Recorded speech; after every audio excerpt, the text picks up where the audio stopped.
Hey guys, welcome back to Clownfish TV. This is Kneon. I am here with Geeky Sparkles. Hello. And we're going to talk about the state of the comic book industry because it's a weekend and it's a slow news day, so we have time to actually shoehorn in a comic video because nobody really cares about the comic book industry Not anymore. really. So we're going to talk about this. This from ICV2, Rob Salkowitz, the guy who said a couple of years ago that comics were fine, it was raining money, everything was fantastic. Now he's saying, well, no, actually, it's not so good. Things aren't so good. You don't say. So no. we're gonna talk about this. I have to give a hat tip to Wes at Thinking Critical. He actually did a video on this the other day. I missed this article because really I'm not paying a whole lot of attention to the state of the direct market anymore because it doesn't honestly really matter that much. Comics, graphic novels, and manga, and even things like the kind of books that Udon puts out and crowdfunding, none of that stuff is dependent on the direct market. But to try to say that the direct market's fine now is an idiotic thing to say. And it's been an idiotic thing to say. It didn't stop him from saying it. But yeah, he was like, yeah, comics is fine. Again, that's all of comics. That's manga. That's Dogman and Raina Telgemeier. That's crowdfunding.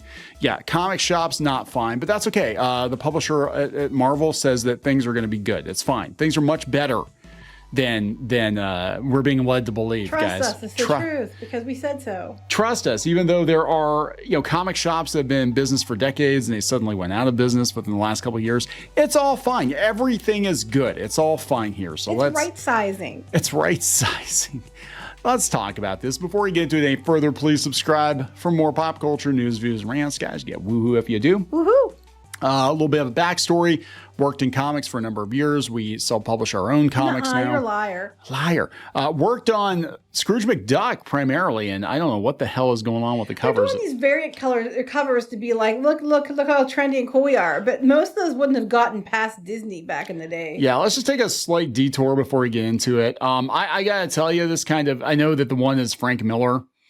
It's really bad. It's not good, guys. I mean, it's really It's not terrible. That's not bad. Again, it wouldn't have passed model, but it's not. No, terrible. they're still off model. The beaks are way wrong, but that's okay. That's Frank Miller's. That's Frank Miller's, guys. Yeah, this never would have happened.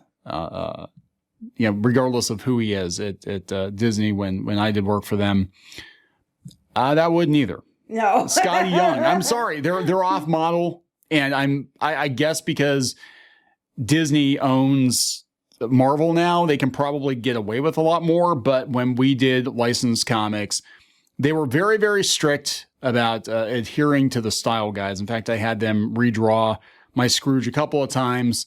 Blue line, they're like, no, his beak has to be exactly like this. And I don't know what the hell this is, a grilled cheese sandwich stapled to his face, but whatever. Let's talk about comics. This is coming from ICV2. This is Rob Salkowitz, the same guy who said 2 years ago, it's raining money in comics. It's raining money, guys. It's good. It's things are fantastic. Then a year later, like, oh, well, the money is running out. He's basically asking the question. I'll encapsulate the post here. He's basically asking the question, Is the graphic novel boom, the manga boom, actually helping Marvel and DC at all? No. No. I mean, why is that even a question he has to ask? I don't know. And it's so weird that this came out. Now, I don't know if he listens to, I doubt he listens to us, but I actually had Wes on the D-Res podcast a week or two ago, and we actually talked about this very topic before this article came out. And we said that people were not moving on from Scholastic books to Marvel and DC because they don't really have any all ages or intermediate type books anymore at Marvel or DC. It used to be you'd start out reading the Star comics, and then you get into the superhero comics, and then eventually you get into the more mature stuff. But that's not the case now. Now what happens is they start with Dogman, and they might move into Wimpy Kid, and either they stop there and that's it, or if they do continue reading comics, they go to manga because it's also available at the bookstore. Actually, what they do is, I'm not gonna lie, you get books of Scholastic like Dogman and Wimpy Kid, And then as they get older, they find webtoons and they go read it for free. Yeah, pretty much. That or manga. And or they go watch the anime. Yeah. Yeah, it's not translating into sales for Marvel and DC. And this is very contrary to what we've been hearing. We've been hearing for the last 15, 20 years now that, YA graphic novels and manga led people Pied Piper style to the comic shop where they were going to buy the $4 floppies and everything was going to be copacetic. And that's not what is happening. They're basically just staying where they are. And we discovered this too when we did webcomics. We said people basically stay where you find them. Mm-hmm. And I think it goes for genres too.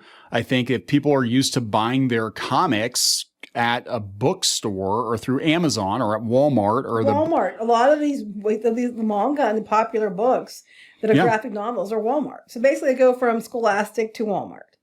Yeah. Yeah, that's it. So Walmart, and they have a very limited selection of comics.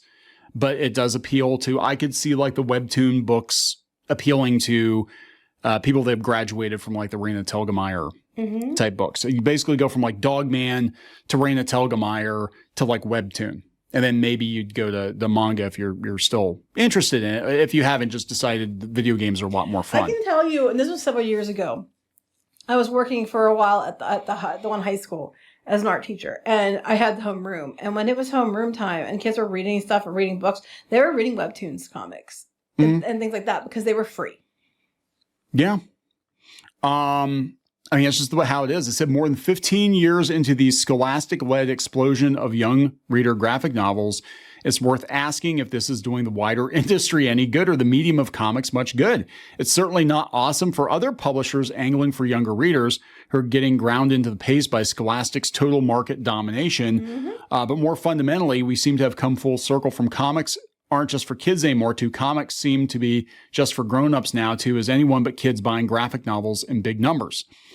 Manga, yeah. But even the manga sales in the US pale compared to, well, Japan, obviously, but to like the Raina Telgemeier and the Dogman stuff. They're all the schools have the book fairs. All the schools have the book orders. Your marketing's built right in. A lot of times kids, and I think with graphic novels especially, it's like, hey, Timmy doesn't like to read real books, but Timmy might read this picture book about this superhero dog or whatever. You know what I'm saying? Like that's kind of the mindset. And same with Wimpy Kid. They're like, Wimpy Kid is barely a comic. It started as a webcomic, but it's basically a novel with some pages thrown in of comic adjacent stuff. But it's not really, I wouldn't consider it an actual comic book, but they like to roll it in because it makes the comic book numbers look better. Yeah, it's like a hybrid. Yeah. Yeah. They said there's no clear path from Dogman to almost anything sold periodically in the direct market, despite plenty of hopes and effort spent attempting to build those bridges. There was never any guarantee how many of those readers would carry over, but after this long, it seems increasingly clear that the number is not that much greater than the number of kids who develop into lifelong direct market customers through any other on-ramp. No. What? That's crazy talk. No, Dogman makes Batman readers, right? Comics have never been better. Comics have never been better. It's raining money, Rob. Isn't it raining money? I know, yeah. Have the big two given up on the trade book market? Yeah, they said that DC and Marvel account, we talked about this before, they account for under 10% of the total non-manga book market in 2023. It just doesn't perform like it used to, that kids aren't into it. And it used to be back in the day, like, yeah, he talks about Watchmen, Dark Knight, Sandman. Those were perennial bestsellers, but even now they're not. I think. Yeah, of course I do. You have all those, yeah. Yeah, I do. I was actually thumbing through the other room, my Watchmen trade paperback from like all of those. Like freaking 25 years ago, 30 years ago, I picked it up. I remember when Watchmen was on the stands. I was way too young to read it, but I'm like, who are these like knockoff? Like this guy's supposed to be Batman, right? But he's an owl, and they all talk too much.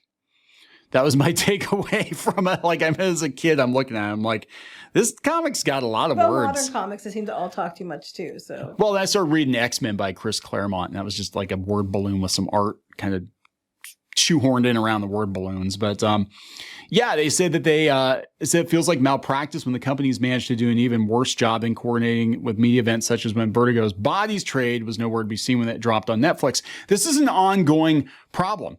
Like Sandman, they should have had Sandman comics ready to go when they had the Netflix show. They should have had the Marvel characters in the MCU match up with their comic book counterparts. And instead they're like, oh, hey, Marvel has never been more popular. Let's change all the characters. So when dad takes the kids from the movie theater to the comic book shop and they pick up the comics, or mom, and they're like, hey, where's Thor? Where's Steve Rogers? It's 2015, kid. It's 2017. Bigot. Sexist, racist. You bigot. Yeah. Then Deadspin does an article about how on the bigoted kids. Into the alt-right. Young blonde-haired boy asks where Steve Rogers is in a comic book. And of course, I just knew this wasn't the kind of customer I wanted. So I ushered them out of my shop and called them Nazis, says Portland comic shop owner DeVee. I don't know what the hell his name is, but you know what I'm saying? Like with the handlebar mustache, the whole thing going on. Yeah, it's like, yeah, there's not much going on. They said, oh my God, they bring up about Black Lives Matter and all that shit. They're talking about March, which actually did really well at the time. But again, like for adult graphic novels to do well, it's usually there's a hook or a stunt or something. Like Mouse did really well because it was like, oh, you have to read Mouse. It's highbrow and it's about the Holocaust with mice. You have to read it or you're, yeah, right. And only the intelligent people like us read this. Yeah, and nobody cares. I mean, I can't drive this home anymore. Like nobody cares about comics. Not even the people making them. Not the people that make them especially don't care. Everybody's on Twitter, screaming all day. They shoehorn it in between, activism posts. Yeah, and they said that pretty much. They said that there are a whole bunch of ambitious next generation creators pouring forth from graphic novel MFA programs. Who the fuck would pay to be in that? Wait. They have graphic novel Masters of Fine Arts programs. They have esports. Are you fucking kidding me? They have esports degrees. That is insane. That's stupid. I have a degree in art. I'm an art teacher. That is fucking waste of money. I mean, you thought liberal arts, it's like if art meant liberal arts. I mean, a lot of art degrees are worthless and you can wipe your ass with them anyway. But like, it's like if you have liberal arts and arts combined and you get a Master's of Fine Arts in graphic novels. That's such a waste what the hell? And I feel bad because how do you pay back the student loans for that? Well, they don't. And then they freak out on Twitter. They freak out on Twitter because they're like, I have to work retail and I have an MFA from the whatever art college and it's not fair. I went to school. I was lied to. I went to school and they told me I was going to have an art job. Oh my gosh, I read in the paper the other day that remember the art institutes? They are forgiving debt for people with the art institutes because they were lied to and it was predatory and they misrepresented. It is predatory. I know, but so was a lot of colleges, but they're forgiving their debt. Oh my God. So here's the thing, like I interviewed at Sega when I was a teenager, and I was actually at that point I was accepted to the Academy of Art in San Francisco, and I was supposed to go that fall, and I didn't. It's a long story. My life took a lot of twists and turns, but I was supposed to go. And the art director at Sega, this would have been STI, this would have been John Duggan at the time. He worked for Warner Brothers and a whole bunch of other, very cool guy. Sat outside with me for about 3 hours, and he was like, hey, yeah, don't go to art school. I'm like, wait, what? Well, he didn't think, he thought you were already graduated. He thought I graduated. Yeah, he did. He was like, yeah, because my portfolio was actually, for my age, it was actually pretty okay. It was pretty okay. I mean, I had an interview at DC Comics like a year or two later. I had Marvel Comics. I went to Marvel Comics, and basically, like, I had the unfortunate luck of wanting to break into comics when the comic book industry was kind of crumbling. Yeah.